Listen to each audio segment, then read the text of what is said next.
Welcome to Nocturnal Knowledge.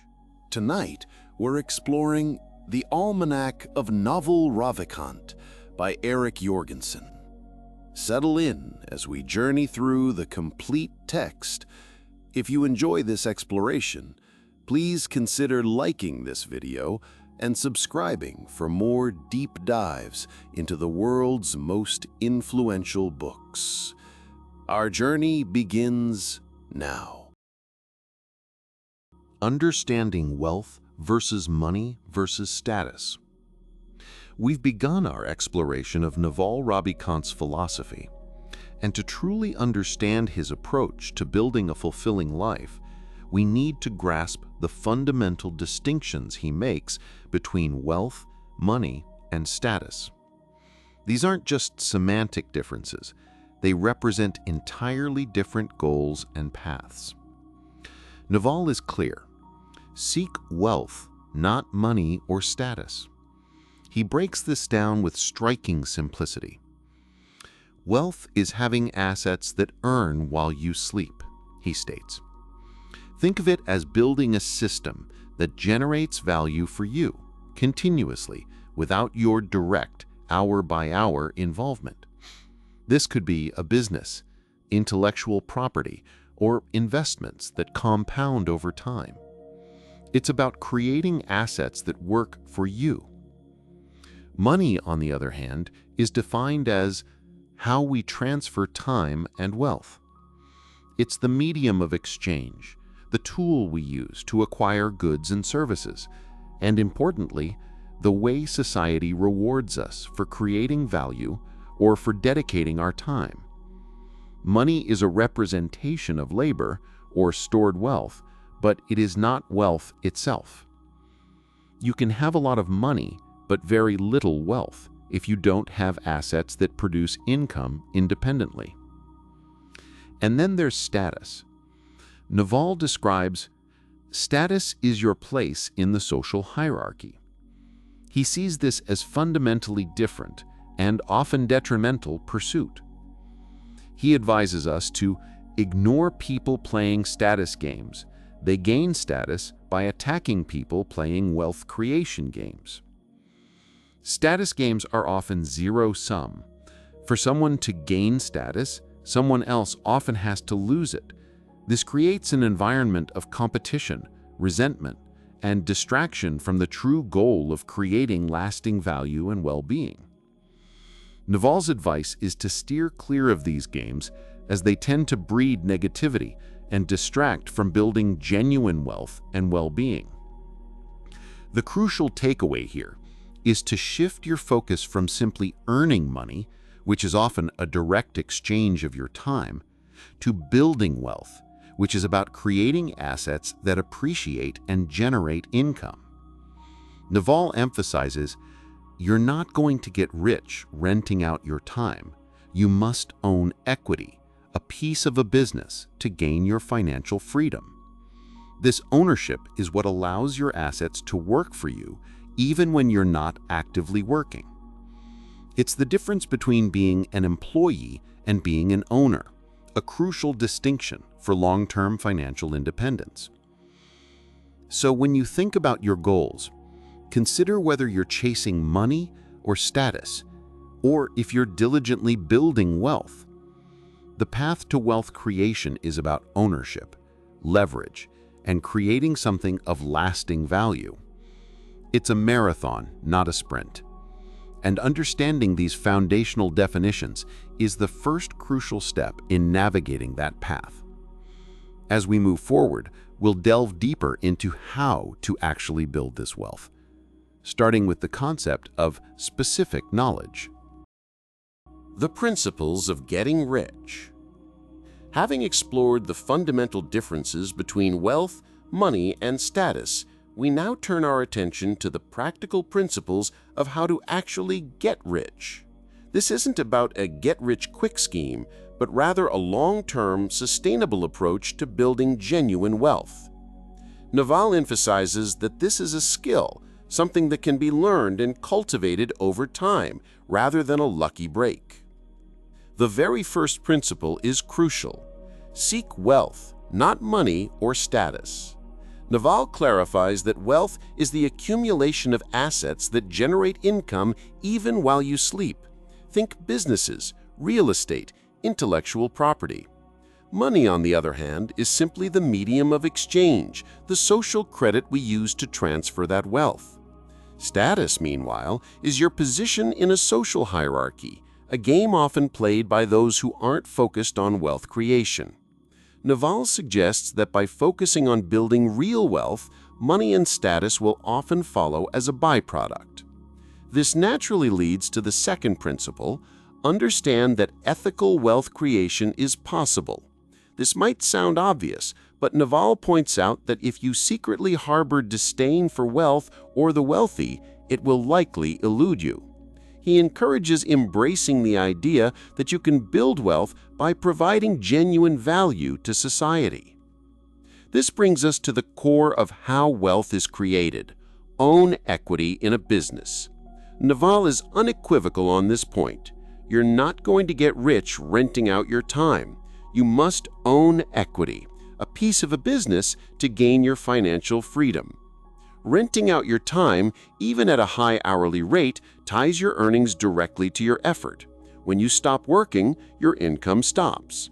Owning equity, however, means you own a piece of the upside, a share in the business's future success.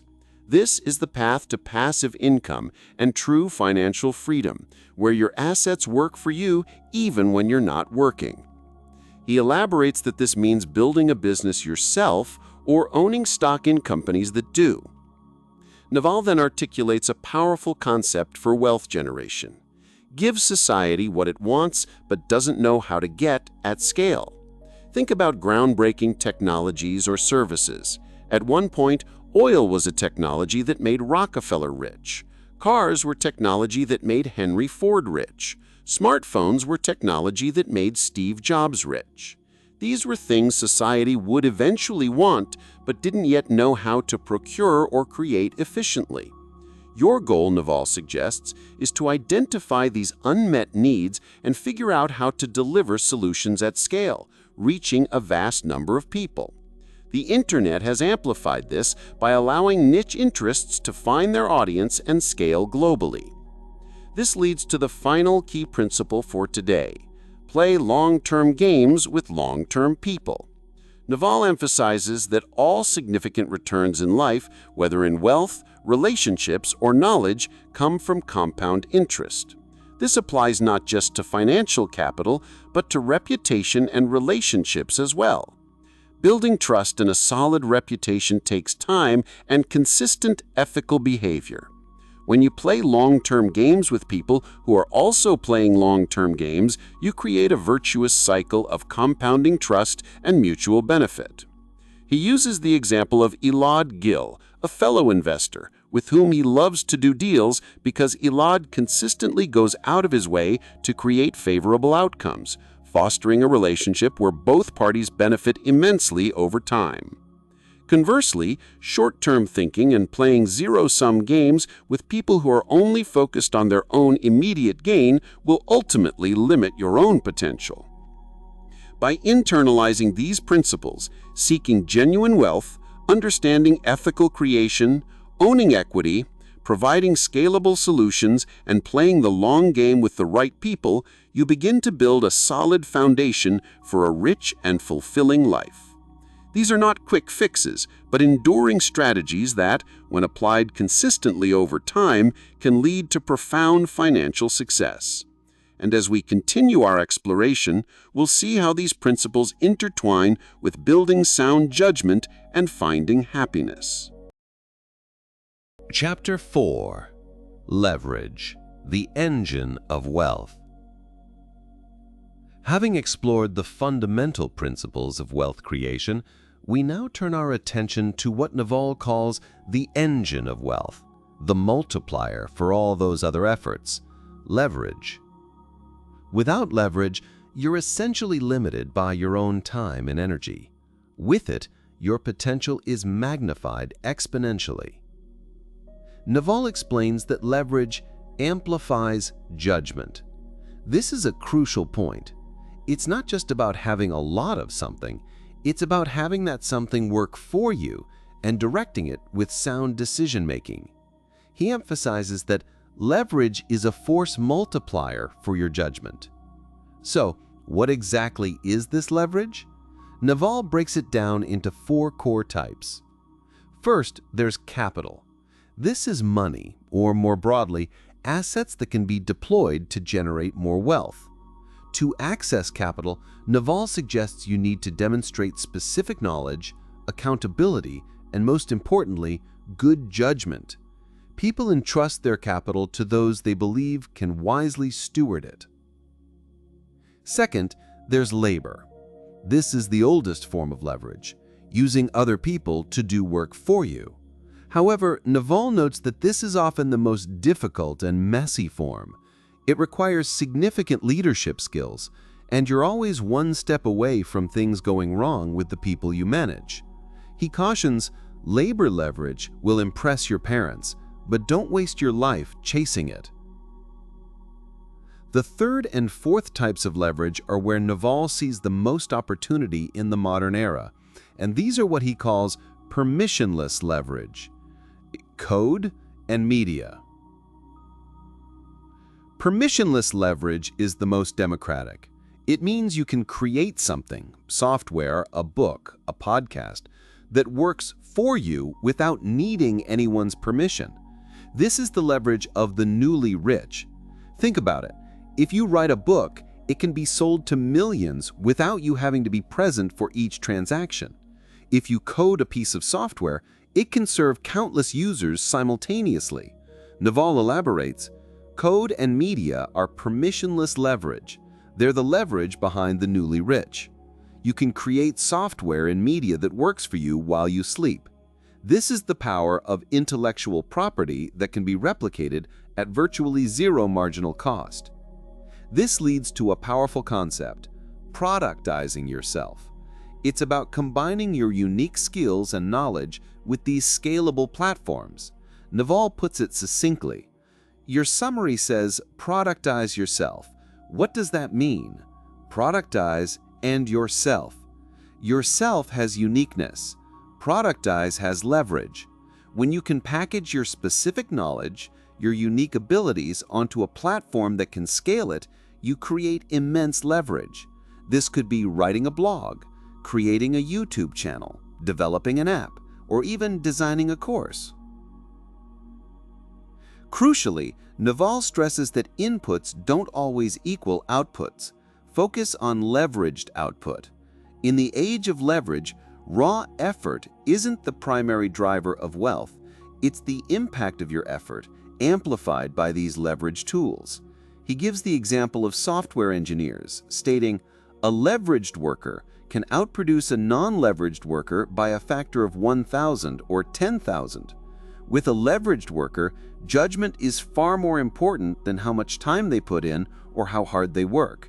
A single brilliant piece of code can create more value than 1,000 engineers working diligently on the wrong problem. Your goal is to find those leverage points where your judgment, your specific knowledge, can create disproportionately large outputs. This focus on leveraged output also means being highly selective with your time. Naval suggests setting an aspirational personal hourly rate. If a task can be outsourced or avoided for less than that rate, do it. He reminds us, you're not going to get rich renting out your time. Instead, you get rich by owning assets that earn while you sleep. And leverage is the key to building those assets. As we move forward, understanding and implementing these forms of leverage will be critical to building significant wealth. This concept of leverage is intrinsically tied to how we think about our work, our skills, and ultimately, our judgment. Specific knowledge and accountability. Having explored the immense power of leverage, we now turn our attention to 2 foundational pillars that unlock its true potential: specific knowledge and accountability. These aren't merely abstract concepts, they are the raw materials and the ethical framework for building lasting wealth and impact.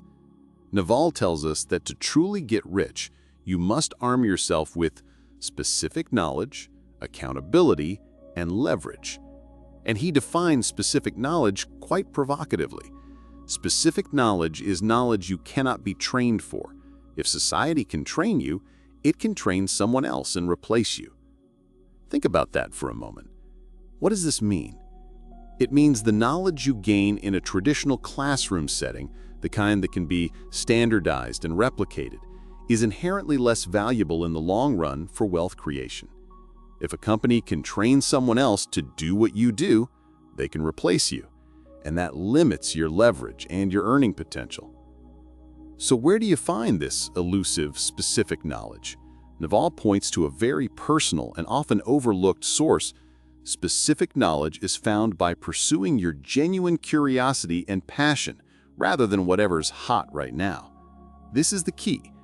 Your unique interests, the rabbit holes you fall down purely for the joy of exploration, these are the fertile grounds for developing something truly special, something that others cannot easily replicate. Naval illustrates this with his own experience. He realized early on that while he wanted to be a scientist, his innate talents and genuine interests lay elsewhere. He loved to read, he learned quickly, and he got bored fast. These aren't necessarily qualities that fit a traditional scientific mold that requires deep 20-year dives into a single topic.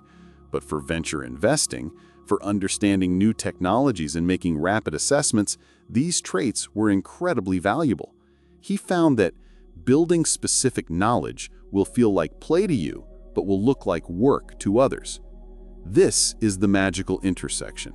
When you're pursuing something you're genuinely curious about, something that feels like play, you're not just learning, you're building a unique skill set. You become exceptionally good at something that others find difficult or uninteresting. This isn't about chasing trends or what investors deem hot.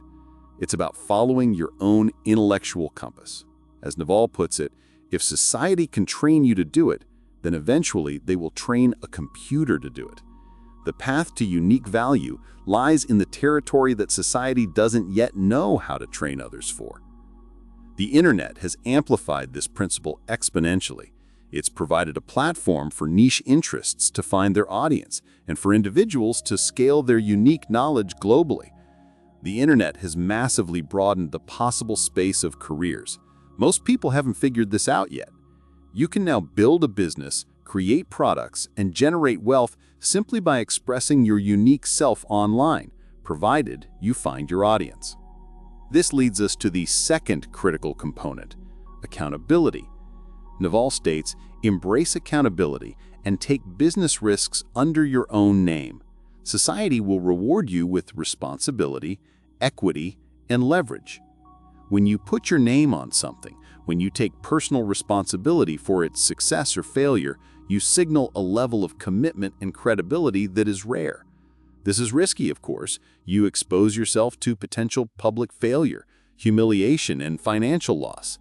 But it's precisely this willingness to be accountable, to be the captain who goes down with the ship, that builds trust and unlocks greater opportunities. Naval recalls how putting his name on broader philosophical discussions outside his usual tech persona made him nervous. Some people even warned him it would end his career. But by taking that risk, by being accountable for his own thoughts and expressions, he gained something far more valuable than the safety of a narrow focus. He explains that in modern society, the downside of taking accountability isn't as dire as it once was. There are no debtors' prisons, and people are often forgiving of failures, especially when they're accompanied by honesty and a high-integrity effort. The reward for this willingness to be accountability is significant. He says, societies will reward you with responsibility, equity, and leverage. When you're accountable, people are more willing to give you responsibility, offer you equity in their ventures, and provide the leverage you need to multiply your efforts. It's a direct path to earning for your judgment, not just for your time. So, to recap, pursue what genuinely interests you, even if it seems obscure or unmarketable today. This is how you'll discover your specific knowledge, the unique skills and insights that no one can easily train out of you or replicate. Then bravely take responsibility for your actions and your ventures. Put your name on your work. Embrace the risks that come with accountability. Because it is this combination of unique knowledge and unwavering accountability that will ultimately unlock the leverage necessary to build true, lasting wealth. This foundation of specific knowledge and accountability is what allows us to then effectively build or buy equity in a business, a crucial step in our wealth-building journey. The underrated power of judgment. Having explored specific knowledge and the critical importance of accountability, we now turn our attention to what truly separates the successful from the rest, especially in our interconnected, leveraged world. It's something many overlook, buried under the relentless pursuit of more effort. I'm talking about judgment. Naval posits that hard work is really overrated. He goes on to say, how hard you work matters a lot less in the modern economy. What is underrated? Judgment. Judgment is underrated. Think about that for a moment. We're conditioned from a young age to believe that success is directly proportional to the hours we clock in, the sweat equity we pour. But Naval argues that while hard work is necessary, it's the direction of that work, guided by sound judgment, that truly matters. He defines wisdom as knowing the long-term consequences of your actions, and when that wisdom is applied to external problems, it becomes judgment. It's about understanding not just the immediate outcome, but the ripple effects that will play out over months, years, even decades. This is why, in an age of leverage, one correct decision can win everything. Imagine a ship's captain. They can work tirelessly to maintain the sails, but if they point the ship in the wrong direction, all that hard work is for naught. A single, well-informed navigational decision, however, can chart a course to riches. Naval often uses the analogy of a top-tier software engineer versus 10 engineers working twice as hard. A single piece of code, a brilliant architectural choice, can create millions in value. 10 engineers, simply because they chose the wrong model, wrote it the wrong way, or missed a key insight, can effectively waste their time. The leveraged worker's output is disconnected from their input, making judgment the ultimate differentiator. This is why, as Naval puts it, you don't get rich by spending your time to save money. You get rich by saving your time to make money.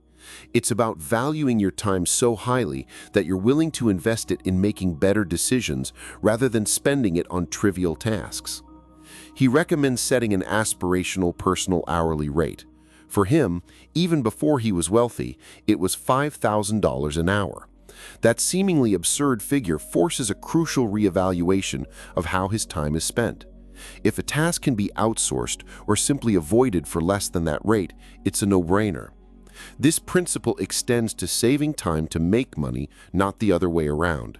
Instead of spending hours clipping coupons, value your time at a high rate and use that time to pursue higher-paying opportunities. Naval emphasizes that judgment isn't something you're born with, it's cultivated. It requires clear thinking, a willingness to confront reality, and a dedication to learning. He states, clear thinkers appeal to their own authority. This means not blindly following consensus, but rather developing your own ability to reason from first principles. It's about understanding the fundamentals so deeply that you can rederive concepts as needed, rather than just memorizing.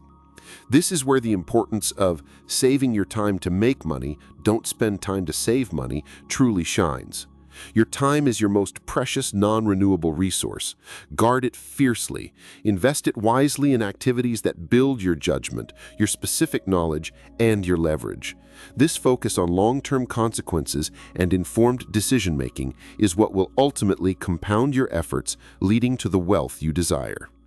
As we continue, we'll delve deeper into how to cultivate this essential skill of judgment and how it intertwines with prioritizing and focusing your efforts.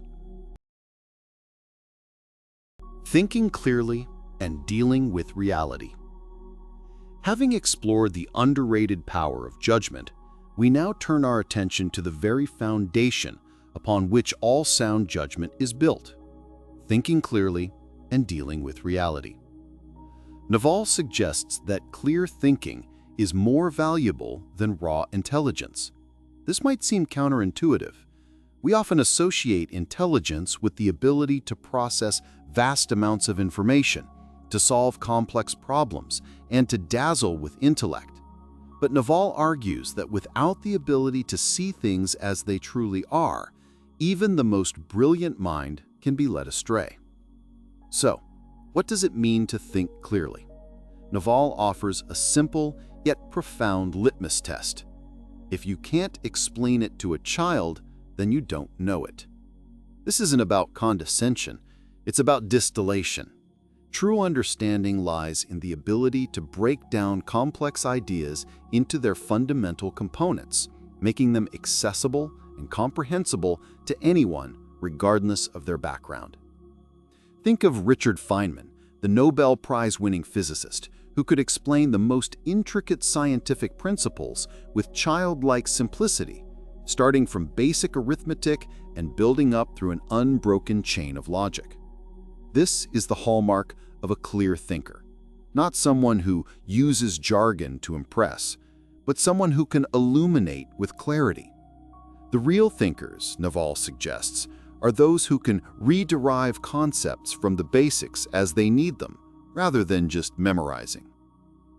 A significant obstacle to clear thinking, as Naval points out, is the insidious influence of our ego and desires, which inevitably cloud our perception. Our preconceived notions, our wishes for how things should be, act as filters, distorting our view of what is. This is where the concept of shedding identity becomes crucial.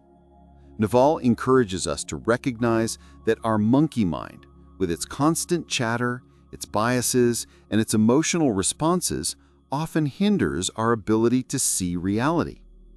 He suggests that tension is who you think you should be.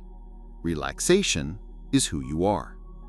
To truly see reality, we must loosen our grip on our constructed identities and the desires that fuel them.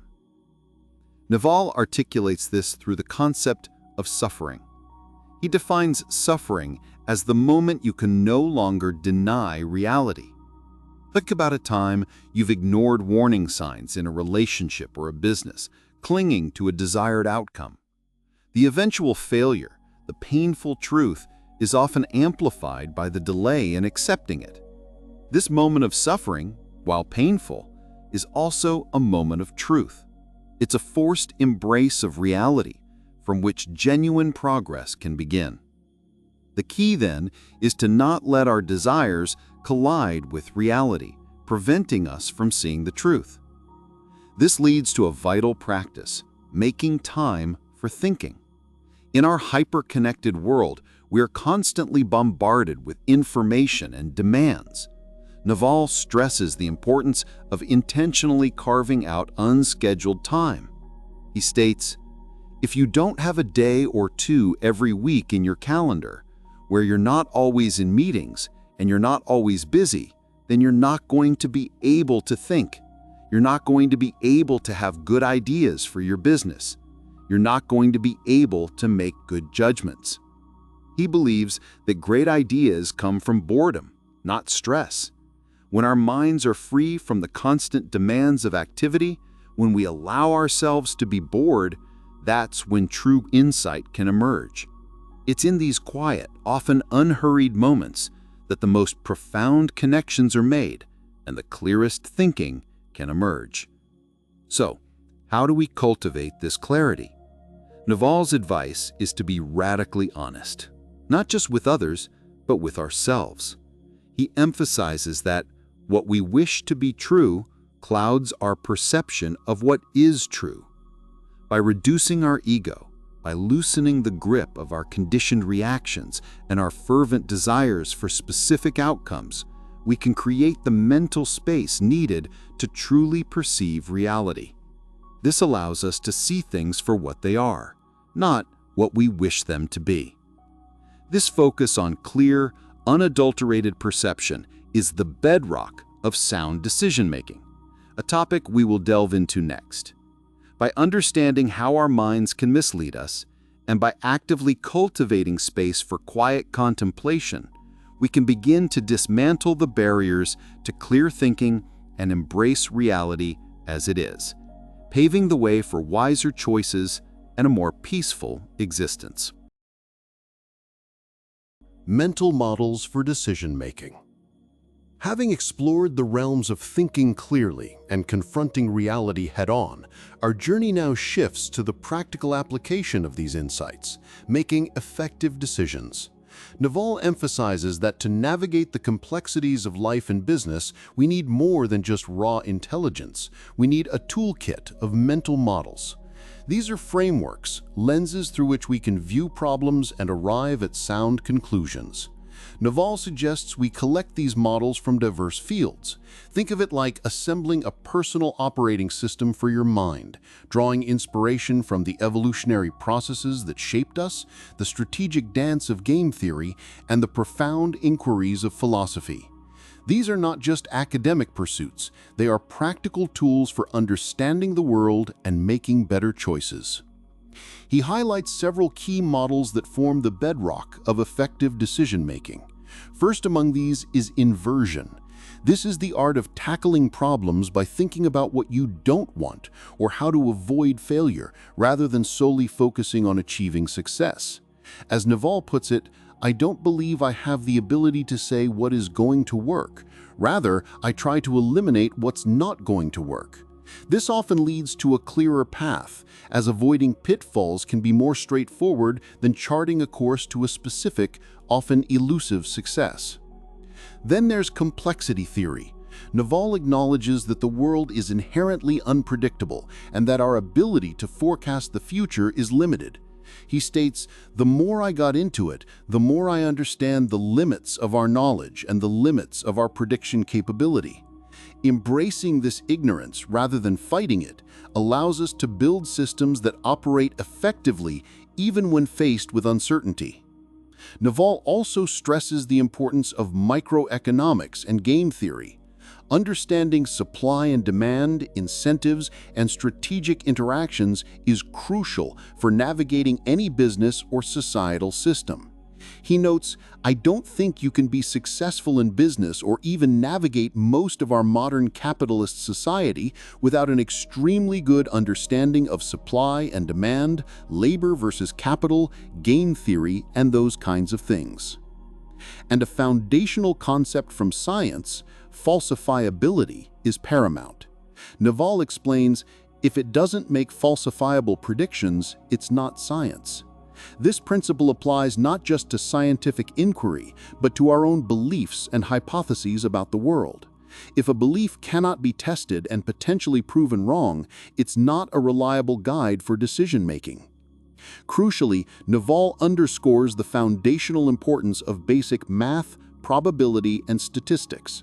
These aren't just for mathematicians, they are essential for understanding risk, making informed judgments, and discerning patterns in a complex world.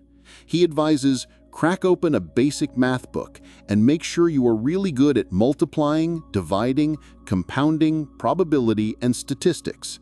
He particularly emphasizes that while advanced mathematics like calculus might be intellectually interesting, a firm grasp of arithmetic, probability, and statistics provides far more practical leverage in daily life and business. He further elaborates on the power of compound interest, a concept that extends far beyond finance. He says, all the returns in life, whether in wealth, relationships, or knowledge, come from compound interest. This principle applies to reputations built over time, skills honed through consistent practice, and relationships nurtured with integrity. It's about the magic of small, consistent efforts yielding exponential results. Naval also touches on the concept of leverage, famously stating, fortunes require leverage. This leverage can come in the form of capital, labor, or most powerfully in the modern age, code and media, things that can work for you while you sleep. He champions products with no marginal cost of replication, books, software, media, as the ultimate form of permissionless leverage, accessible to anyone with a computer and an idea. Understanding these mental models isn't about memorization. It's about internalizing them so they become intuitive guides for navigating life's myriad choices. As we build this mental toolkit, we move closer to making decisions not out of habit or emotion, but from a place of reasoned understanding and strategic foresight. This leads us to the crucial element of building that foresight, building judgment. The art of making decisions. Having explored the foundational mental models for decision-making, we now turn to the practical application of these principles, moving from abstract thought to the tangible art of making choices that shape our lives. Naval offers a deceptively simple yet profound rule for navigating the often overwhelming landscape of options. Quote, "If you can't decide, the answer is no." Think about it. We live in an age of unprecedented abundance. The internet has opened up a universe of possibilities, careers, relationships, experiences. This sheer volume can lead to paralysis. When faced with a tough decision, whether it's a career change, a significant purchase, or even a relationship commitment, and you find yourself agonizing, creating spreadsheets, and weighing pros and cons endlessly, Naval's advice is to simply say no. Why? Because if a decision is truly right for you, if it aligns with your deepest desires and values, it will often feel clear, almost effortless. The struggle, the indecision, is a signal. It's your subconscious telling you that this path, or perhaps this particular choice at this moment, isn't the optimal one. In a world teeming with options, you don't need to force yourself into a yes. You can afford to say no to the uncertain, the confusing, and wait for the clearer, more resonant opportunities. This leads to another crucial principle for effective decision-making. Prioritize short-term pain for long-term gain. Naval often frames this as running uphill. Imagine you're presented with two paths. One offers immediate comfort and pleasure, while the other demands effort, discipline, and perhaps even discomfort in the present. Your brain, wired for immediate gratification and avoidance of pain, will naturally lean towards the easy path. But Naval urges us to do the opposite. When faced with an even split between two choices, he advises, quote, "Take the path more painful in the short term." This is because that short-term pain is often the indicator of long-term gain. Think about exercise. The immediate discomfort of a tough workout is what leads to long-term health and strength. Or learning a new, difficult skill. The initial frustration and struggle pave the way for mastery and future opportunities. By consciously choosing the path that involves more effort or discomfort now, you're effectively canceling out your brain's natural tendency to avoid pain and leaning into the compound interest of life, the accumulated benefits of overcoming short-term challenges. Integral to this process is a commitment to radical honesty. Naval defines this not as being blunt or unkind, but as being congruent with your thoughts and words. He quotes Richard Feynman, quote, "You should never, ever fool anybody, and you are the easiest person to fool." When you tell yourself a lie, even a small one, to justify a decision or to fit in, you disconnect yourself from reality. This disconnect inevitably leads you astray. Radical honesty means aligning your inner world with your outer expression. It's about speaking your truth, even when it's difficult, and thinking what you say. This congruence creates a clarity that is essential for good decision-making. It allows you to see situations more objectively, free from the distortions of self-deception. When you do need to offer feedback or criticism, Naval suggests a refined approach. Quote, "Praise specifically, criticize generally." This wisdom, often attributed to Warren Buffett, helps to preserve relationships while still communicating necessary feedback. If someone has done something remarkable, pinpoint the exact action or quality you admire, For example, I really appreciated how you anticipated the client's needs and proactively offered a solution before they even asked. This specific praise reinforces positive behavior. On the other hand, when addressing something that needs improvement, avoid attacking the person. Instead, criticize the general approach or the system. Instead of saying, "You're terrible at managing deadlines," you might say, "It seems like we need to refine our project management process to better ensure timely delivery." This approach respects the individual while addressing the underlying issue, making it more likely to be heard and acted upon without causing defensiveness. Ultimately, Naval emphasizes that decision-making is a skill that can be honed. Just like any other ability, the more you practice, the more you learn, and the better you become. It's about developing judgment, about understanding the long-term consequences of your actions. The market rewards accuracy. If you can be right even 10% more often than others, especially when your decisions are leveraged, the impact on your life can be exponential. This skill is developed through learning, through gathering mental models, through embracing honesty, and through the courage to run uphill. By consciously applying these principles, you can train your mind to make clearer, more effective decisions, guiding you towards the life you truly want to build.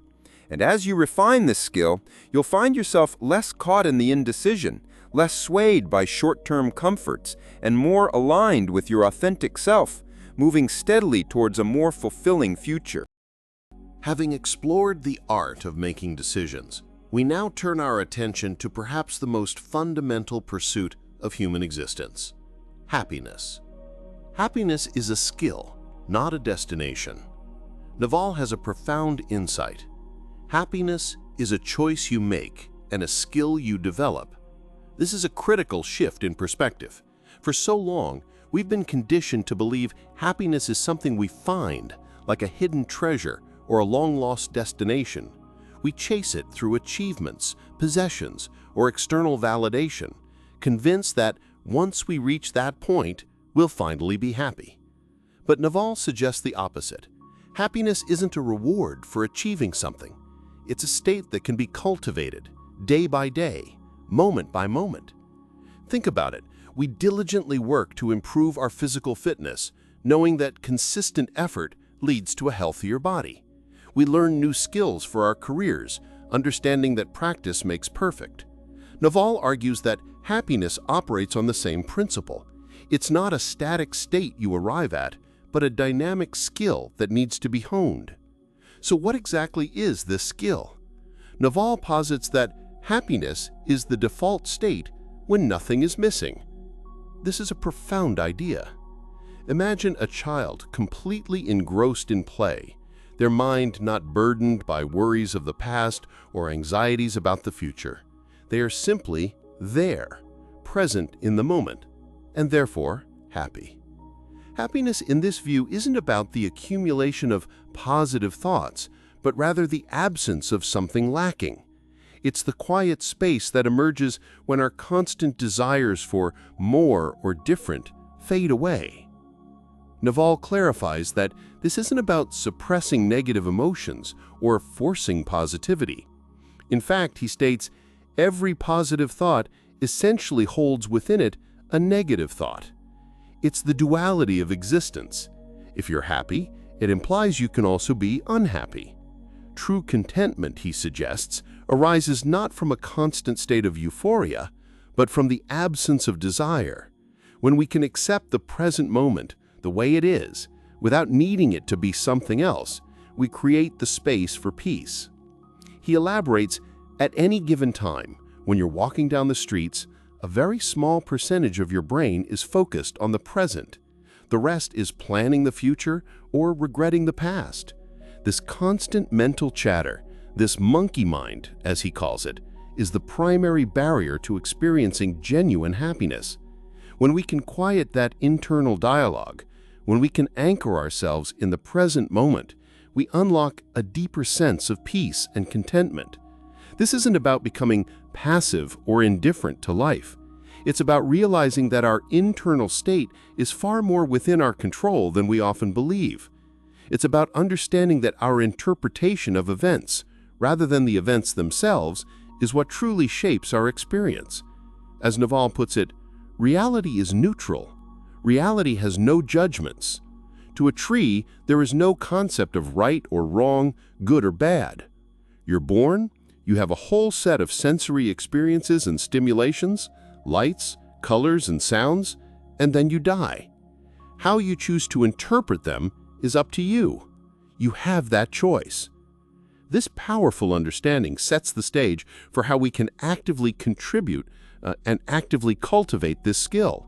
It's about recognizing that we are not simply passengers in our own lives, subject to the whims of external circumstances, but active participants capable of shaping our internal reality. Now, let's delve deeper into how we can practically begin to build this skill by understanding the role of acceptance and presence in our daily lives. The nature of desire and suffering. We've just explored how happiness is an internal pursuit, a skill to be cultivated, not a destination to be reached. Now, as we delve deeper into this understanding, we must confront a fundamental truth about our experience. Every desire is a chosen unhappiness. Naval explains this starkly. Desire is a contract you make with yourself to be unhappy until you get what you want. Think about that for a moment. When you want something, anything, a new car, a promotion, a certain outcome in a relationship, you are, in essence, agreeing to a period of discontent. You're signing a pact with yourself that says, "I will not be fully content. I will not be happy until I possess this thing." This isn't to say we shouldn't have goals or aspirations. Naval himself is a builder, an innovator, someone who naturally creates and pursues new ventures. But the key is in how we frame these pursuits. If you see a desire as a prerequisite for happiness, you're setting yourself up for a cycle of perpetual wanting and temporary satisfaction. The moment you acquire the desired object or achieve the goal, the happiness is fleeting, often replaced by the next desire, the next contract of unhappiness. Naval experienced this firsthand, even with something as seemingly straightforward as waiting for a new car. He admits, "I know the instant the car arrives, I won't care about it anymore. The thing is, I'm addicted to the desiring. I'm addicted to the idea of this external thing bringing me some kind of happiness and joy. And this is completely delusional." This points to a critical realization. External circumstances do not bring lasting happiness. The car will eventually become just a car. The promotion will become your new normal. True, sustained happiness doesn't hinge on the acquisition of external things. It comes from within, from a state of peace and contentment that isn't dependent on the world outside of you changing to meet your desires. This brings us to a crucial principle for navigating life and managing our desires.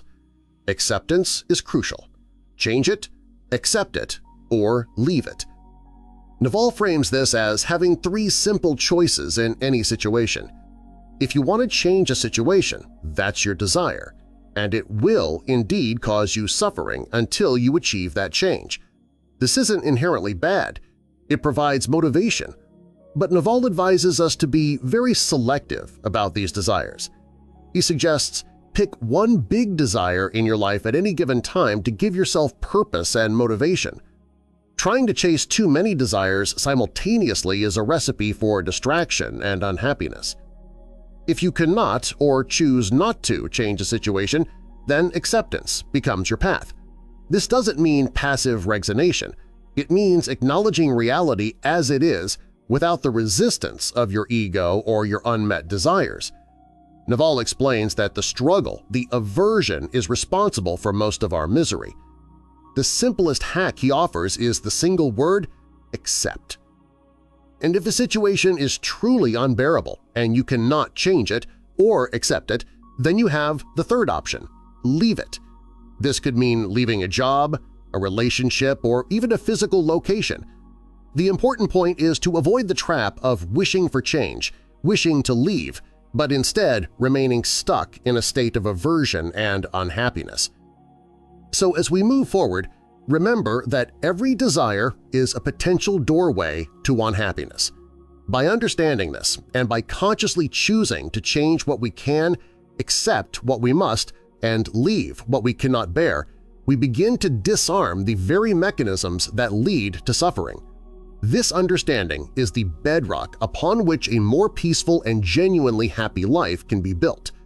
And speaking of building a life, the next aspect we'll explore is how we can actively cultivate this internal peace, not through external validation, but through the quiet, consistent practice of self-care. Having explored the intricate dance of desire and suffering, we now turn our gaze towards a concept that, for many, feels like the ultimate prize – peace. Naval posits that happiness is a side effect of peace. It's not the other way around. We often chase happiness as if it were a destination, a reward for achieving external milestones. But true, lasting contentment, he suggests, arises not from acquiring more or changing our circumstances, but from an internal shift. This shift begins with peace coming from acceptance, not external changes. Naval emphasizes that our relentless pursuit of changing our external world to match our desires is a primary source of unhappiness. When we don't get what we want, or when life throws unexpected curveballs, we suffer. But what if the source of our suffering isn't the event itself, but our resistance to it? Naval draws on profound wisdom, echoing ancient philosophies when he states, "Desire is a contract you make with yourself to be unhappy until you get what you want." Think about it. Every desire, unfulfilled, is a self-imposed sentence of unhappiness. The key to breaking this cycle lies in embracing the present moment. Reality is neutral.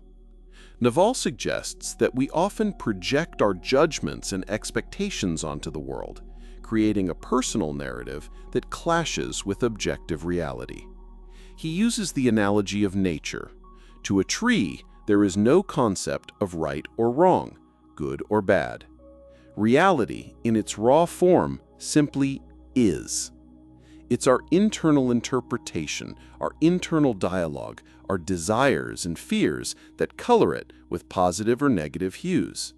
When we can detach from our personal narrative and simply observe what is, without judgment, we begin to find peace. This isn't about becoming passive or apathetic. It's about recognizing that our suffering often stems from a disagreement with reality, a tension between who you think you should be and who you are, as a Buddhist saying goes. This acceptance is intimately linked to another powerful insight. The insignificance of the self frees you from expectations. We tend to place an immense amount of importance on our self, our ego. This inflated sense of self creates a constant need for external validation and leads to a cascade of expectations of ourselves, of others, and of the world. But if we can recognize, as Naval suggests, that life is just the way it is, and that our personal existence is a fleeting moment in the vastness of time and space, the pressure to control outcomes, to force the world to conform to our will, diminishes.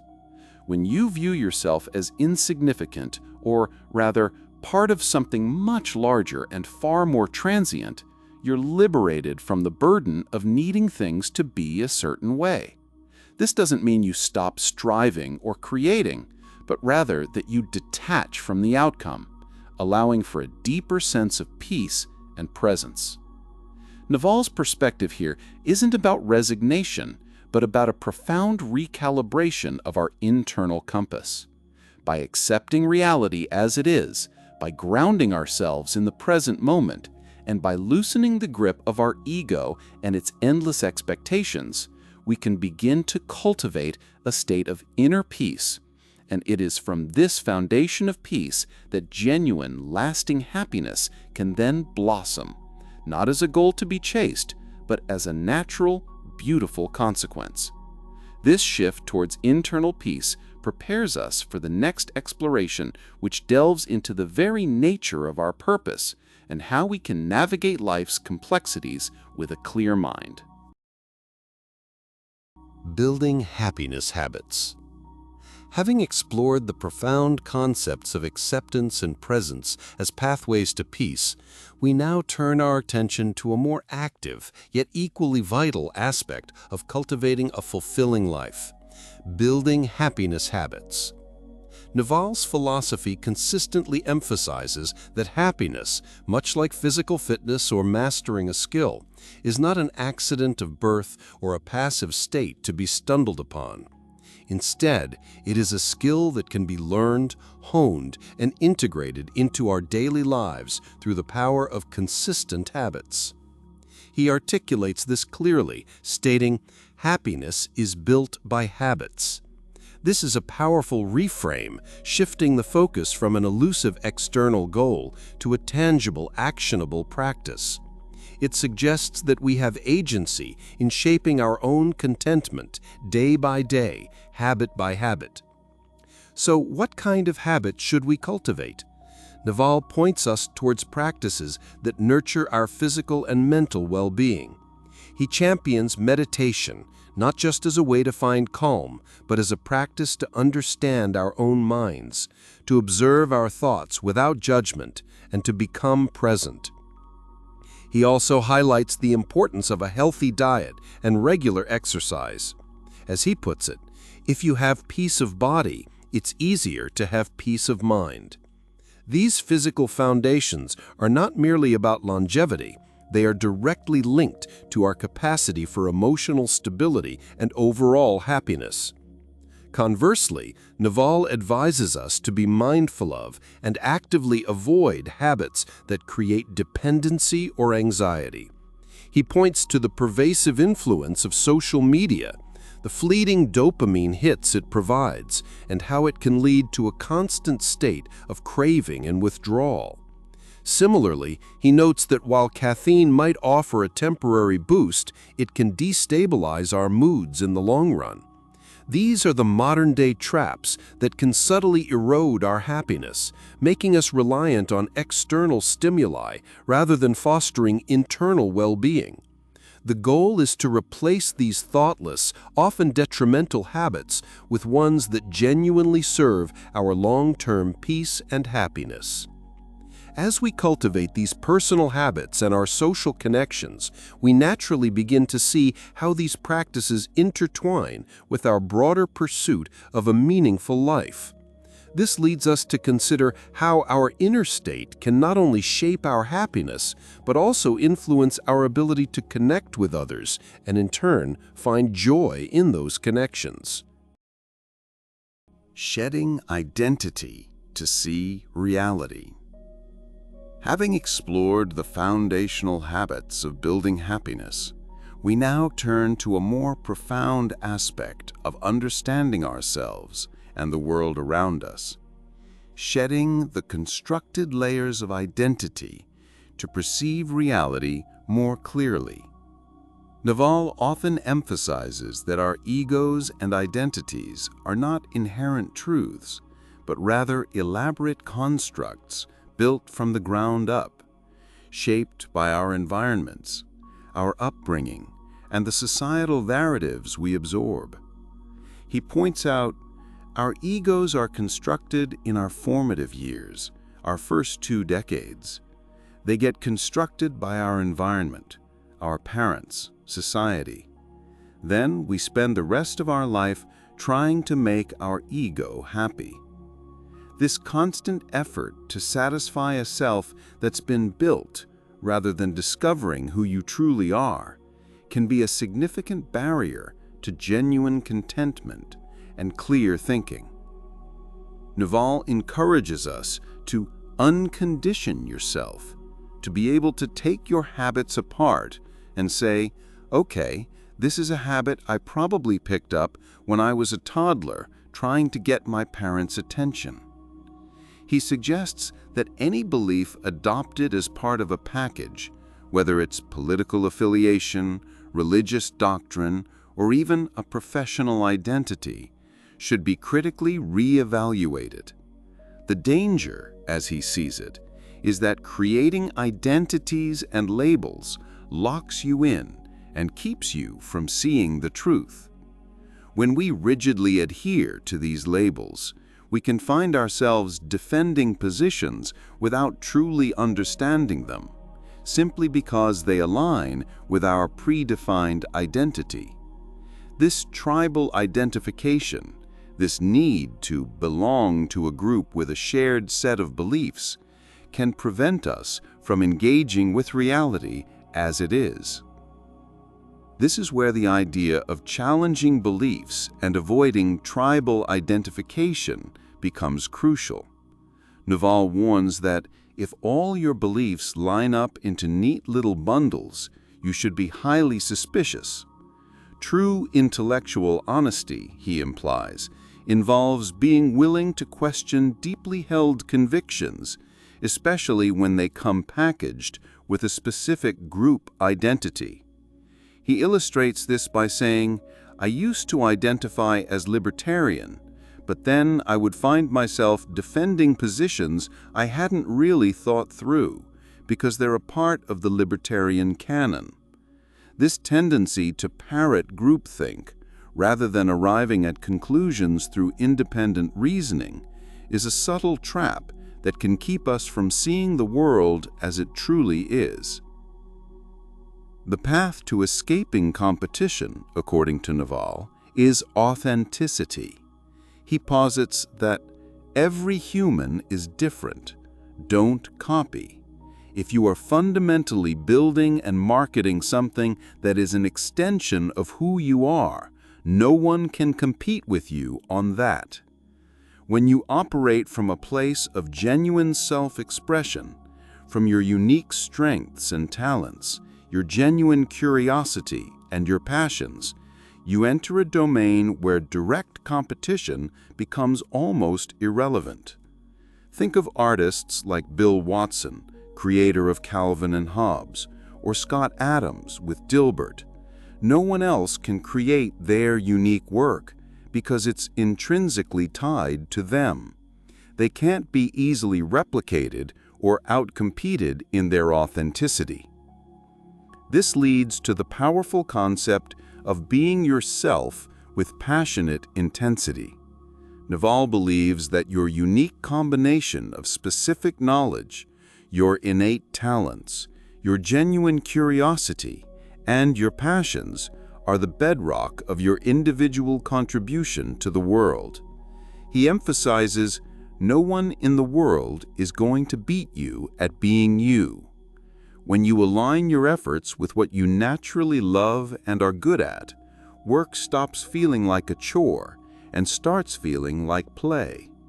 This intrinsic motivation is what fuels the relentless pursuit of excellence that's necessary to excel.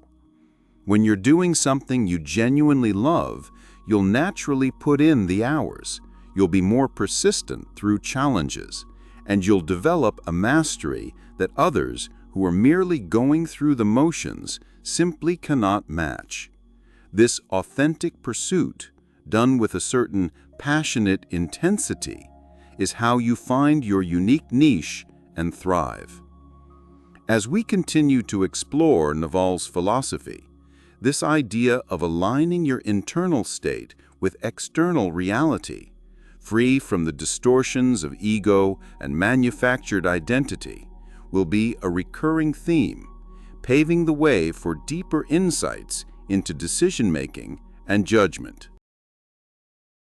The power of meditation and awareness. Having explored the necessity of shedding our predetermined identities to see reality more clearly, we now turn our attention to the tools that can help us achieve this clarity, particularly in the realm of our own minds. Naval offers a profound perspective on meditation, not as a mystical pursuit, but as a practical discipline for mental fitness. He famously states, meditation is intermittent fasting for the mind. Just as we fast from food to give our digestive system a break and improve our physical health, Meditation offers our minds a respite from the constant barrage of thoughts, desires, and anxieties. This fasting isn't about emptiness, but about gaining perspective.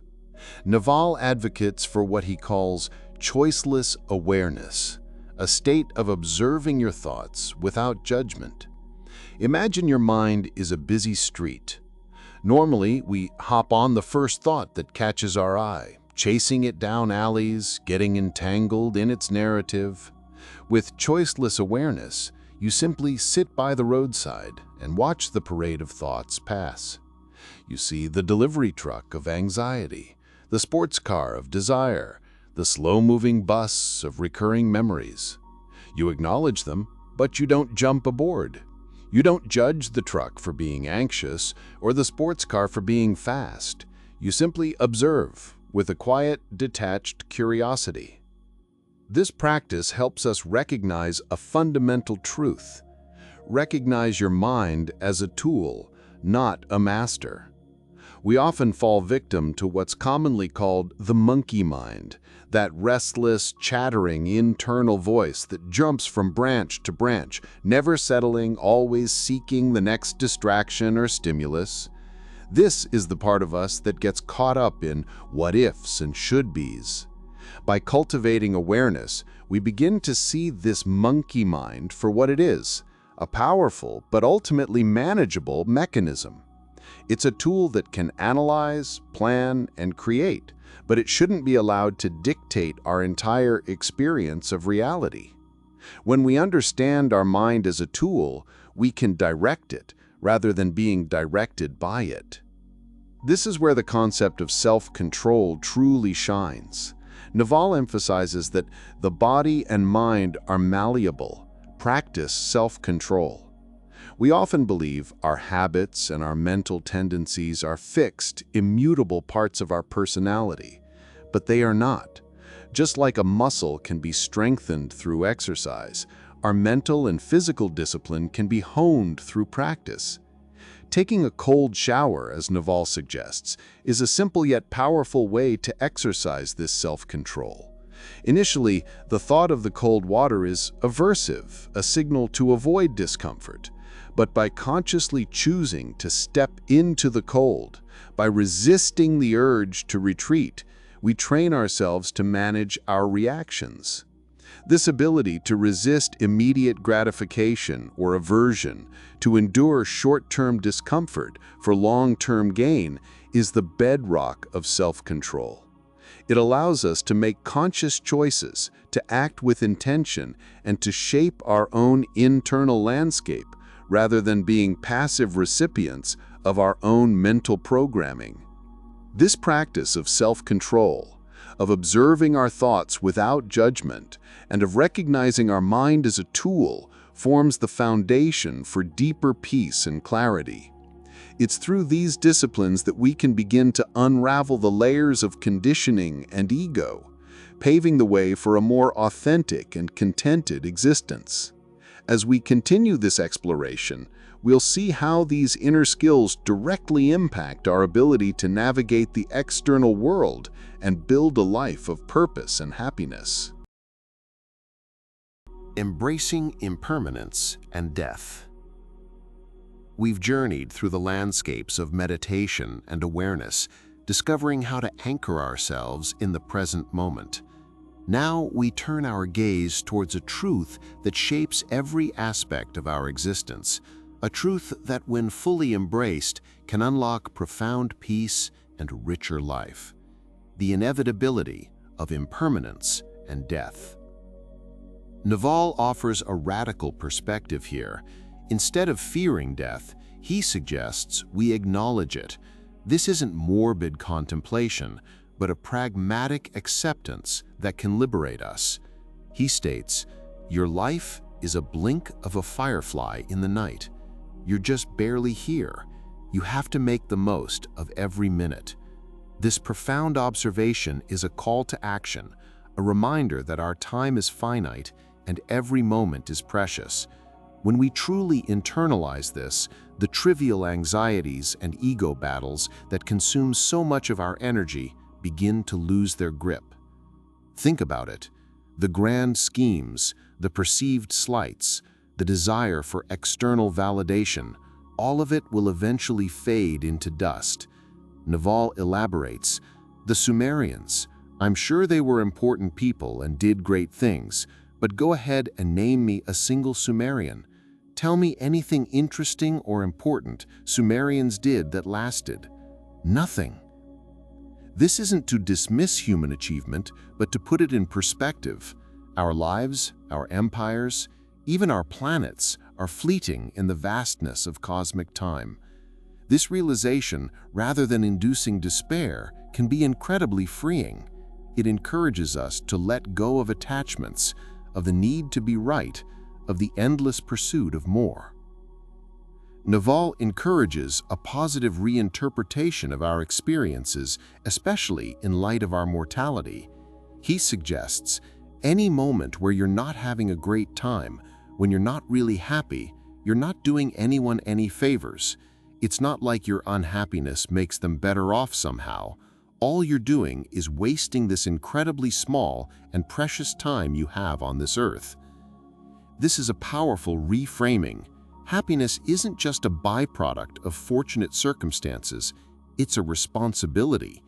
We are responsible for how we interpret our lives, for choosing to find the positive, for extracting meaning even from difficulty. He uses the analogy of a firefly's blink, emphasizing that your life is a firefly's blink in a night. This brief flicker is all we have. To squander it on regret, on anger, on clinging to things that cannot last, is to miss the beauty and the opportunity of our existence. This is where acceptance becomes crucial. Naval posits that fundamentally it boils down to one big hack: embracing death. When we stop running from death, when we integrate its certainty into our lives, we can let go of so much that weighs us down. Naval's own journey reflects this. He learned to transform anger and angst into something more constructive, realizing that the anger and emotions are a huge, completely unnecessary consequence. By confronting the impermanence of it all, by shedding the ego's desperate need for control and permanence, we can find a deeper peace. This peace, he explains, is the foundation of happiness. Real happiness only comes as a side effect of peace. Most of it is going to come from acceptance, not from changing your external environment. This profound acceptance allows us to release the grip of desire. As Naval reminds us, every desire is a chosen unhappiness. When we desire something, we create a future state where we believe we'll be happy, and in the meantime, we suffer from its absence. By accepting what is, by finding contentment in the present, and by recognizing that all things, including ourselves, are impermanent, we can dissolve the very roots of suffering. This isn't about resignation, but about a conscious choice to find joy and peace in the unfolding present, knowing that every moment is precious and unique, and that eventually all things pass. This understanding of impermanence naturally leads us to consider how we cultivate a life well lived, one that honors this fleeting existence. And that brings us to the concept of saving yourself, which is the crucial next step in living a full and meaningful life, even with the shadow of mortality ever present. Choosing to be yourself and grow. Having explored the profound impermanence of our existence, the natural progression is to consider how we navigate this fleeting reality. The greatest superpower available to us, as Naval suggests, is the ability to change yourself. This isn't about conforming to external pressures, but about cultivating the inner capacity for transformation. It's about recognizing that we are not fixed beings, but rather works in progress, constantly capable of growth and evolution. Naval offers a powerful tool for this personal evolution, learning from your mistakes by giving advice to your younger self. Imagine yourself at different stages of your life, offering guidance to that past version of you. What would you say about the anxieties, the wrong turns, the missed opportunities? This exercise isn't about dwelling on regrets, but about extracting wisdom from those experiences. As Naval puts it, life is going to play out the way it's going to play out. There will be some good and some bad. Most of it is actually just up to your interpretation. By giving advice to your younger self, you're essentially giving yourself permission to have made those mistakes, understanding that they were stepping stones, not dead ends. The crucial takeaway is to have less emotion and less anger when reflecting on these moments. It's about seeing them with a long-term perspective, learning from them, and moving forward with greater clarity. This internal recalibration is deeply intertwined with Naval's emphasis on focusing on systems, not goals. Goals, while important for direction, can be rigid and lead to disappointment if unmet. Systems, on the other hand, are the processes and habits that, when consistently applied, naturally lead to achieving those goals. Naval illustrates this by highlighting that 99% of all effort is wasted. This isn't a call to inaction, but a reminder that most of our efforts won't directly contribute to our ultimate aims. The key is to identify that crucial 1%, the systems that, when nurtured, compound over time. Think of it like fitness. A goal might be to run a marathon, but the system is the consistent daily training, the healthy eating, the proper rest. It's the system that gets you to the marathon, not just the wish to complete it. This dedication to building effective systems requires a certain kind of commitment. Naval advises us to commit externally and act on inspiration immediately. Inspiration, he notes, is perishable. When a powerful idea strikes, when a new direction beckons, don't let it linger. Share it, commit to it with others, or act on it right away. This external commitment creates accountability and propels you forward. It's about creating a feedback loop where your actions reinforce your intentions and your environment supports your growth. If you want to learn a new skill, tell friends, sign up for a class, or even announce your intention publicly. This creates a gentle but persistent pressure to follow through, turning a fleeting spark of inspiration into a sustained practice. As we continue to explore these principles, we'll delve deeper into how these concepts of self-improvement, system building, and decisive action lay the foundation for a more fulfilling and impactful life. Finding meaning in life.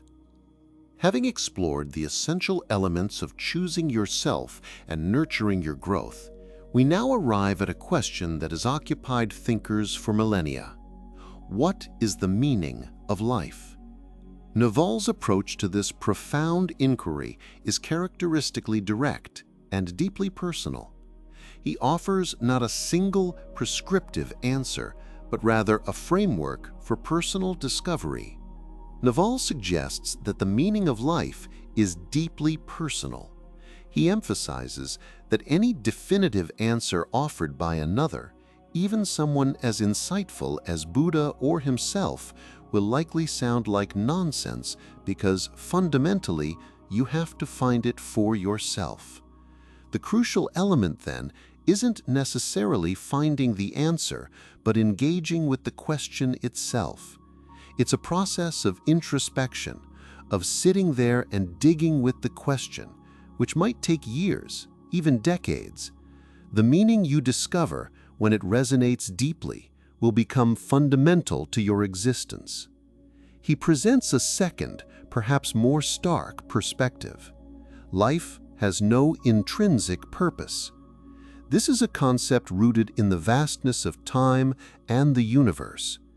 Naval reminds us that we have been dead for billions of years and will cease to exist for billions more. Anything you do will fade, it will disappear, he observes. Our legacies, our civilizations, even our planet are temporary. This realization can lead to a sense of futility if not framed correctly. However, for Naval, this absence of inherent meaning is not a cause for despair, but an invitation. It means we are free to create our own meaning. Whether life is a play we watch, a dance of self-actualization, or simply the pursuit of something we desire, just for the heck of it, the meaning is ours to construct.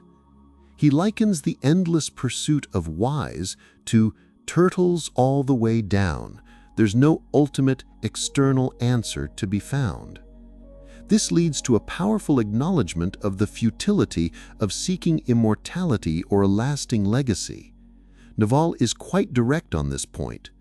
There is no legacy. There's nothing to leave. He posits that our works, our children, and even our civilizations will eventually turn to dust. In the grand cosmic timeline, our lives are but a fleeting firefly blink in a night.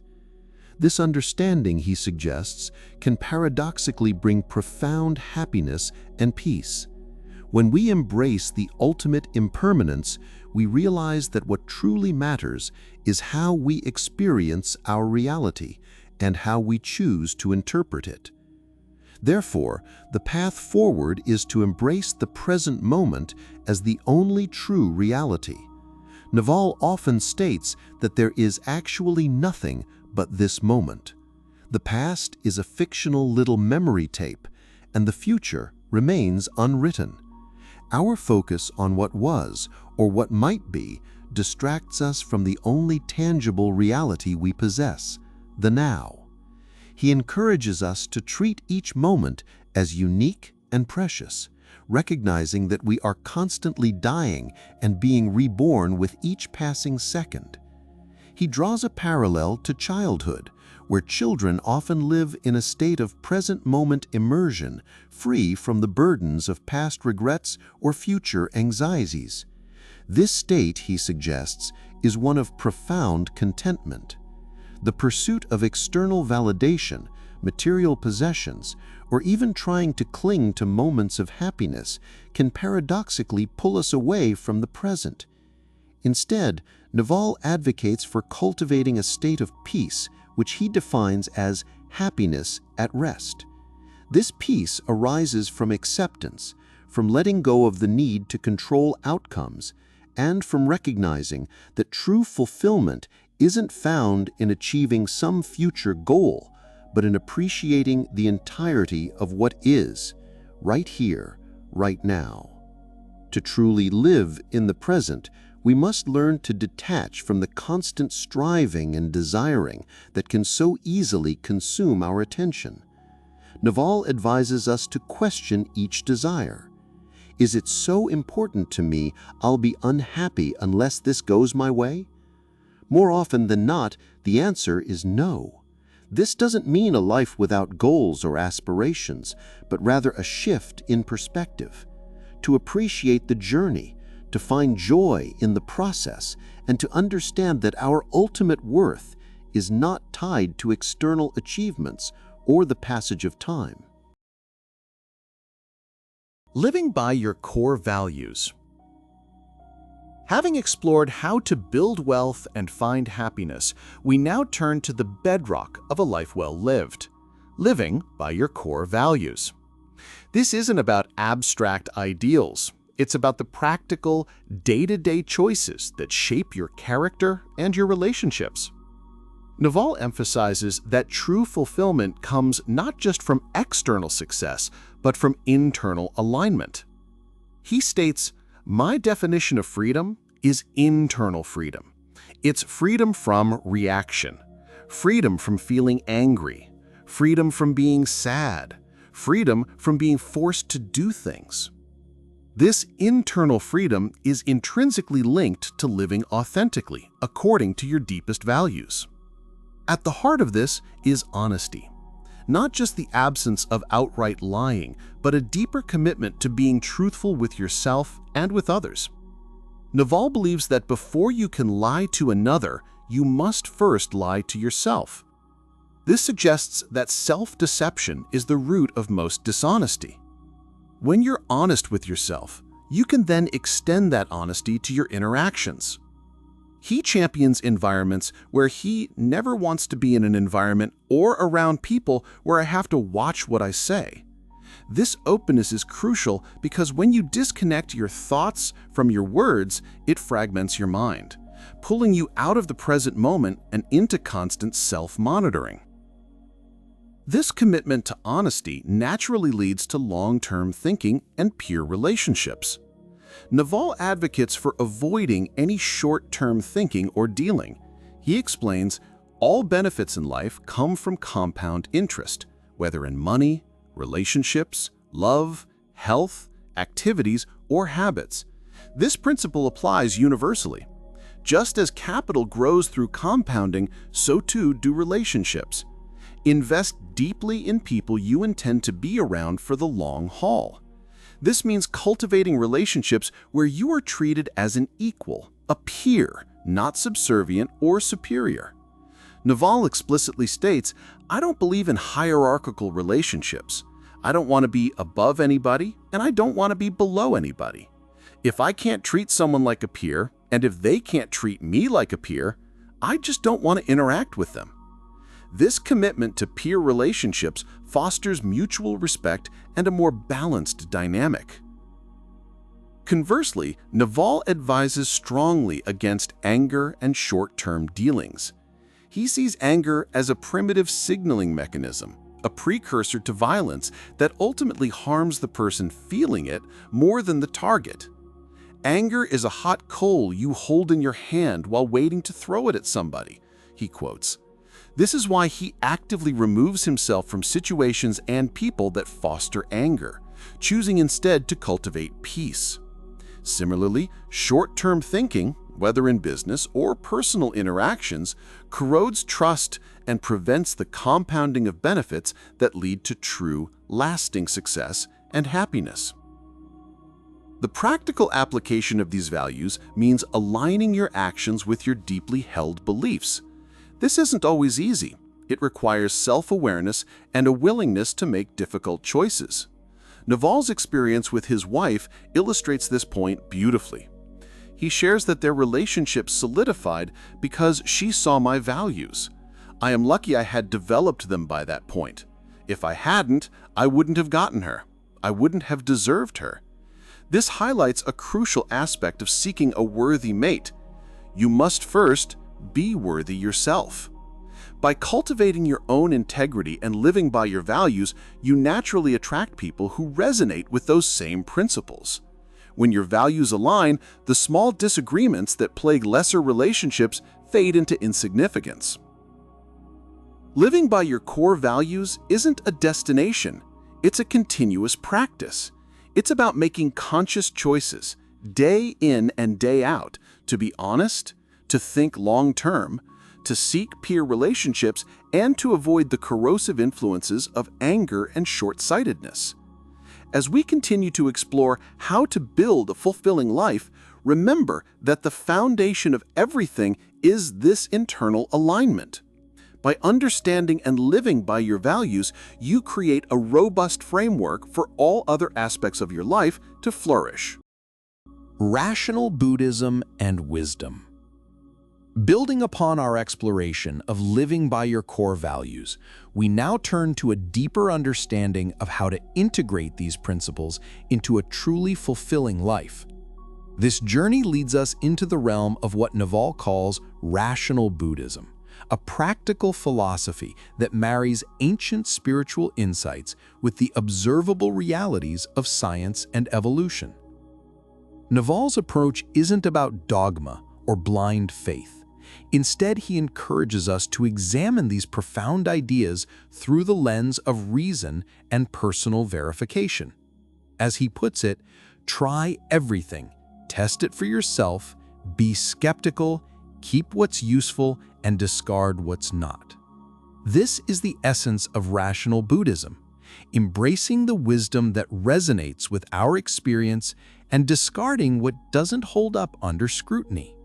It's about understanding the internal workings of our minds and emotions, not through fanciful notions, but through a lens of scientific observation and evolutionary understanding.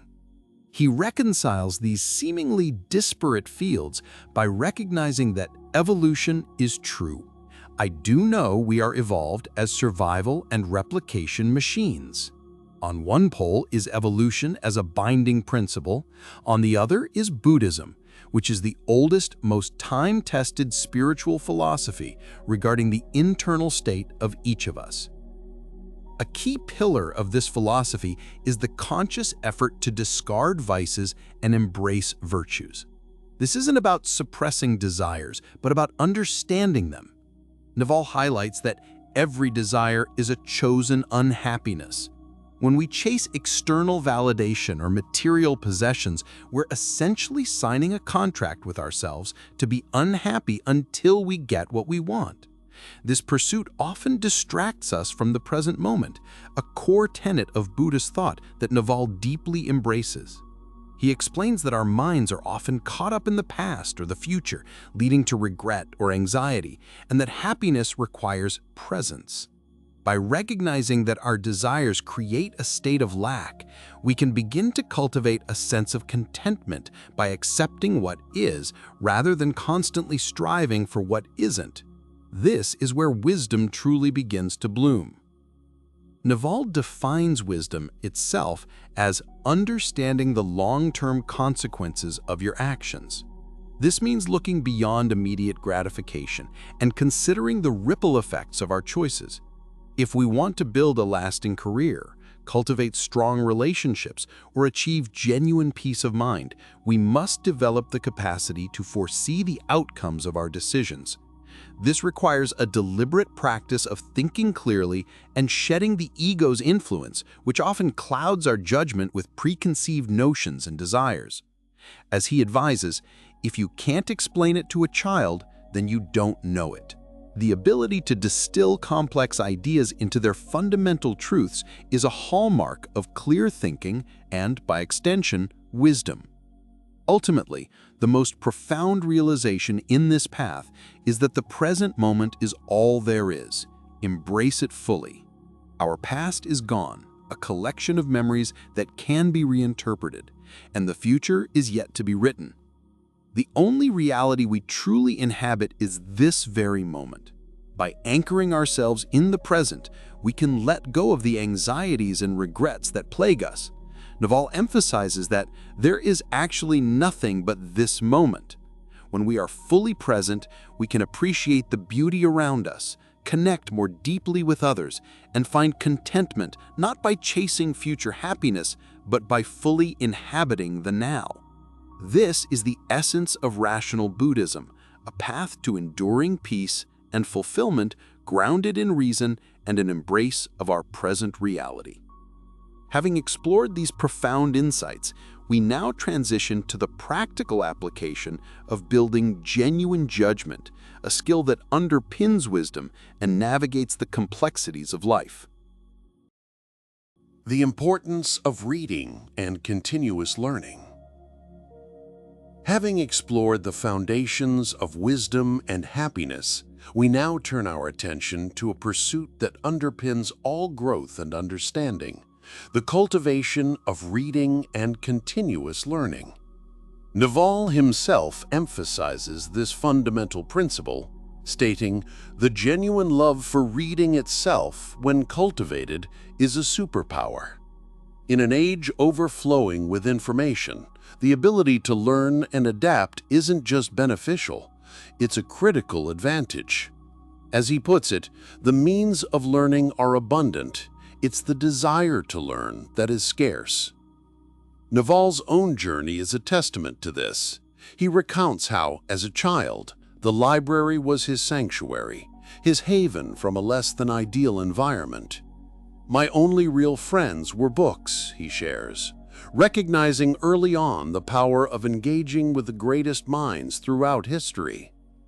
This wasn't a forced education, it was a deeply personal exploration. He advocates for a simple yet profound approach to developing this love. Read what you love until you love to read. This means diving into subjects that genuinely capture your curiosity, without external pressure or judgment. It's about finding joy in the process, not just in the outcome. Whether it's science fiction, history, or even what might be considered mental junk food, the act of consuming knowledge, of being immersed in the world of words and ideas is what matters. As you develop this passion, Naval advises focusing on the foundational elements. You really care about having studied the foundations, so you're not scared of any book. This means understanding the bedrock principles, the fundamental building blocks of knowledge. If a complex book seems daunting, the solution isn't to abandon it, but to trace back the necessary foundational knowledge. He uses the analogy of mathematics. You can't understand trigonometry without understanding arithmetic and geometry. This principle applies across all disciplines. He further highlights the importance of original texts. If you want to learn macroeconomics, first read Adam Smith, read von Mises, or read Hayek. Start with the original philosophers of the economy. By grounding yourself in the sources, you build a more robust and critical understanding, less susceptible to the interpretations or biases of others. Naval also identifies 3 key meta-skills that are crucial for navigating the modern world: reading, math, and persuasion. He elaborates on their significance.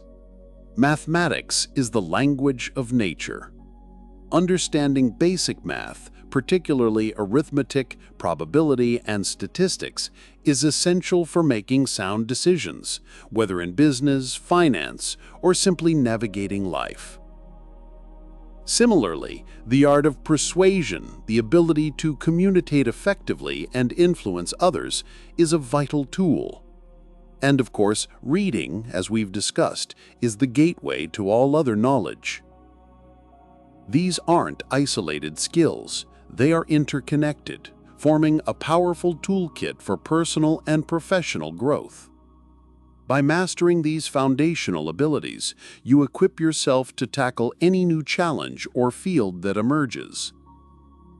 Ultimately, Naval's message is one of empowerment through continuous learning. He encourages us to embrace curiosity, to delve into what fascinates us, and to build a solid foundation of knowledge.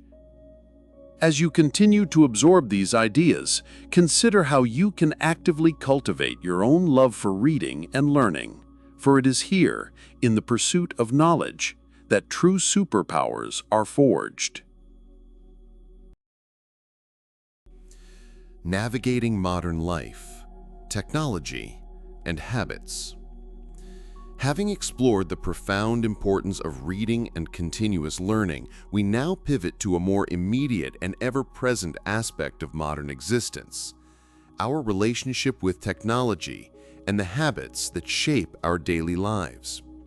In a world saturated with digital distractions, Naval offers a clear-eyed perspective on how to navigate this landscape without succumbing to its pitfalls.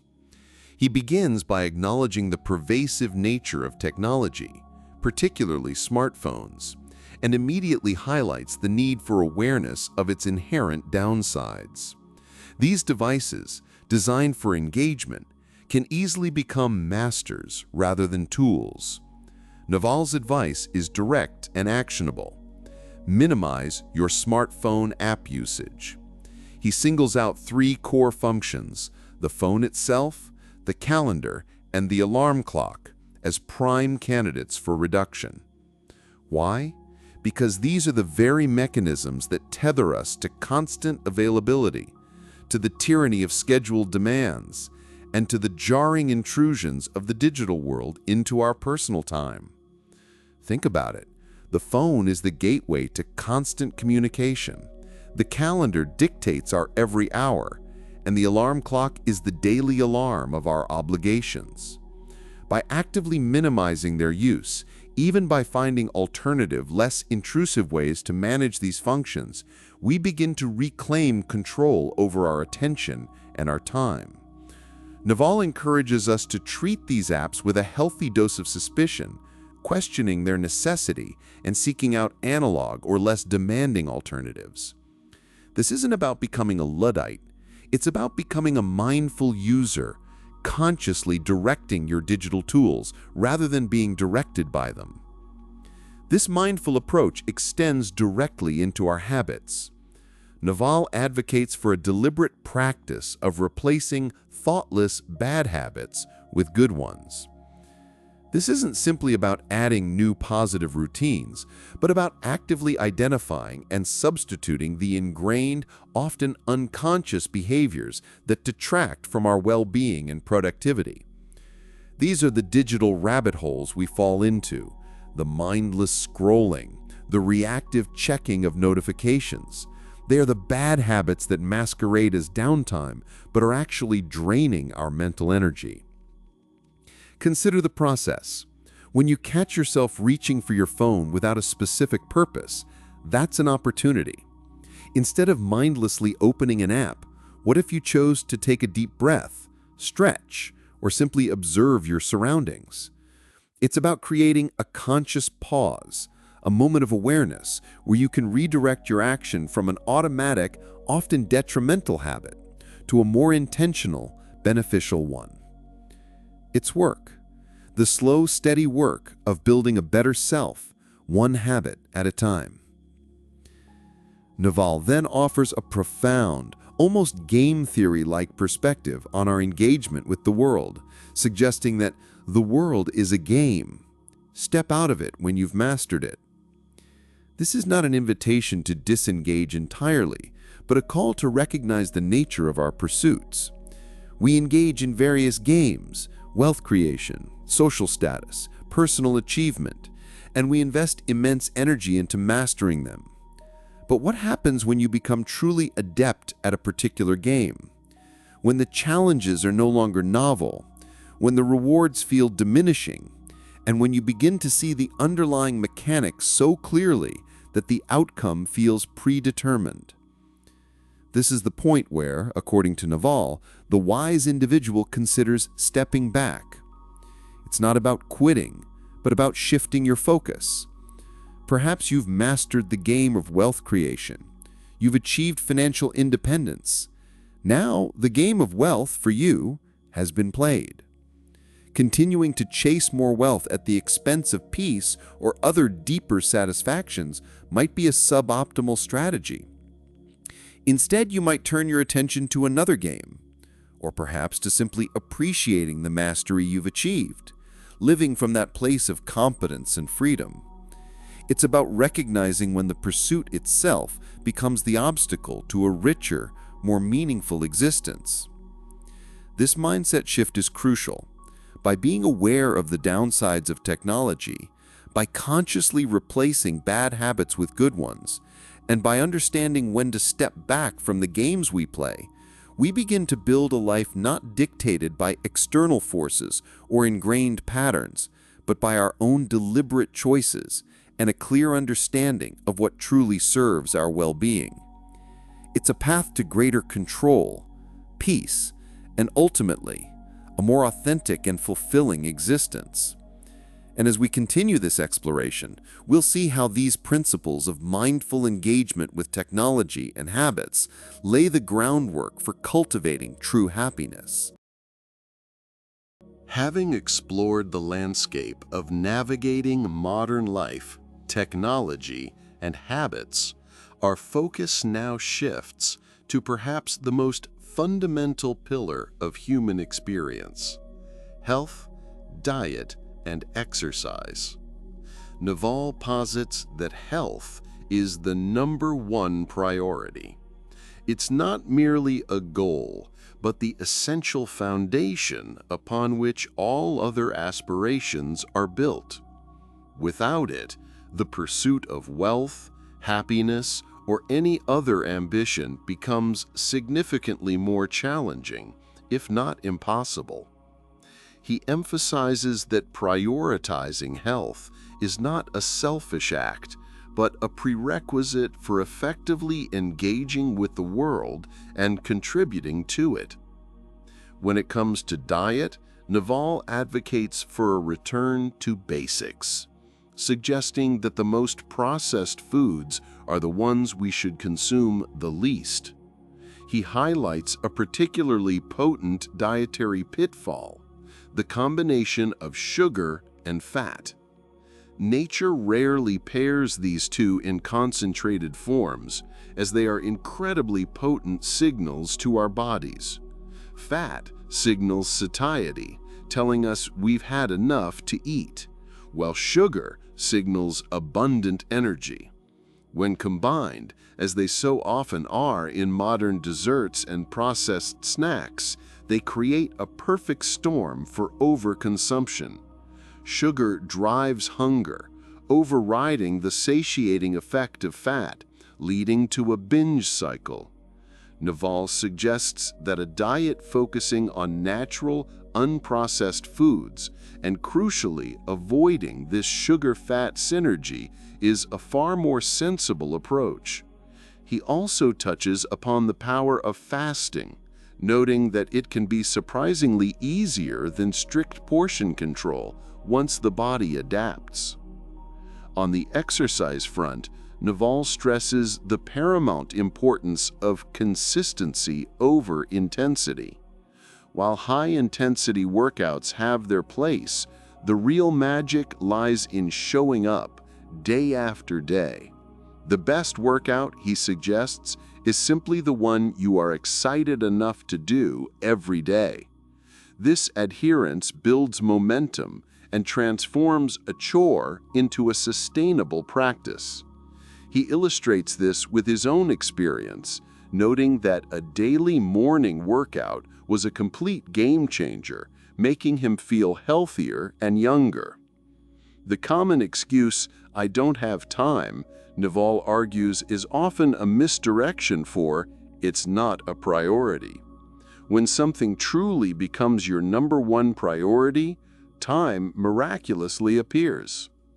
This brings us to a core principle that underpins many of Naval's philosophies: easy choices, hard life. Hard choices, easy life. This powerful maxim applies across all domains, including health. Opting for the easy path today, indulging in unhealthy food, skipping a workout, or avoiding discomfort inevitably leads to greater difficulty and hardship down the line. Conversely, making the harder choices now, preparing healthy meals, engaging in consistent exercise, facing discomfort, lays the groundwork for a life that becomes progressively easier and more rewarding. It's about recognizing that short-term gratification often comes at the expense of long-term well-being, and that embracing present discomfort can unlock future ease and fulfillment. This principle serves as a potent filter for decision-making, guiding us toward actions that compound positively over time, not just in our physical health, but in every aspect of our lives. Having explored the vital importance of health, diet, and exercise for building a strong foundation, we now turn our attention to something equally crucial for long-term success and influence: building your personal brand and reputation. This isn't about vanity.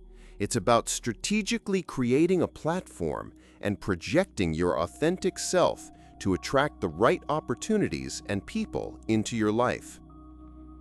Naval's philosophy here is deeply practical. He emphasizes that your reputation is one of the most powerful forms of leverage you possess. It's a silent testament to your character, your skills, and your intentions. To cultivate this, Naval suggests building a platform by consistently creating valuable content. think about where you can share your unique knowledge and insights. Platforms like Twitter, blogs, and podcasts are powerful tools for this. By sharing your thoughts and expertise, you begin to attract an audience that resonates with your message. The key here is authenticity and specific knowledge. Naval stresses that you should escape competition through authenticity. When you're genuinely you, when you lean into what makes you unique, you automatically differentiate yourself. You don't need to compete with others if you're simply being yourself, pursuing your genuine curiosity and passion. This is how you attract the right audience, people who are looking for what you uniquely offer. As Naval puts it, specific knowledge is found by pursuing your genuine curiosity and passion rather than whatever is hot right now. What feels like play to you, even if it seems like hard work to others, is often the very thing that will set you apart and lead to your greatest contributions. Consider the example of Scott Adams, the creator of Dilbert. No one can create a better Dilbert than Scott Adams, because it's an authentic expression of his unique perspective and humor. Similarly, you cannot be replaced when you are authentically you. This authenticity, coupled with your specific knowledge, becomes the bedrock of your personal brand. Naval also advises playing the long game. Building a reputation isn't an overnight endeavor. It requires patience and consistency. All the returns in life, whether in wealth, relationships, or knowledge, come from compound interest. This applies directly to your reputation. Consistent, high-quality contributions over time build trust and credibility. Think of it like compound interest in finance. Small, consistent deposits lead to significant growth over time. A sterling reputation, nurtured over decades, can become infinitely more valuable than fleeting fame or temporary advantage. So, how do you apply this? Start by identifying what you're genuinely curious about, what you're passionate about, and what you can do that others can't easily replicate. Then, find ways to share that knowledge consistently. Whether it's through a tweet storm, a blog post, a podcast episode, or even engaging in thoughtful discussions online. Put your authentic self and your unique knowledge out there. This process of building a platform and reputation is not just about broadcasting your ideas, it's about attracting the right people. When you're authentic and consistently provide value, you signal to the world who you are and what you stand for. This magnetism draws in collaborators, clients, mentors, and even opportunities you might not have even imagined. It's a continuous feedback loop. Create value, attract the right people, learn from them, and create even more value. This journey takes time, patience, and unwavering consistency, but the leverage your personal brand and reputation eventually provide is immense.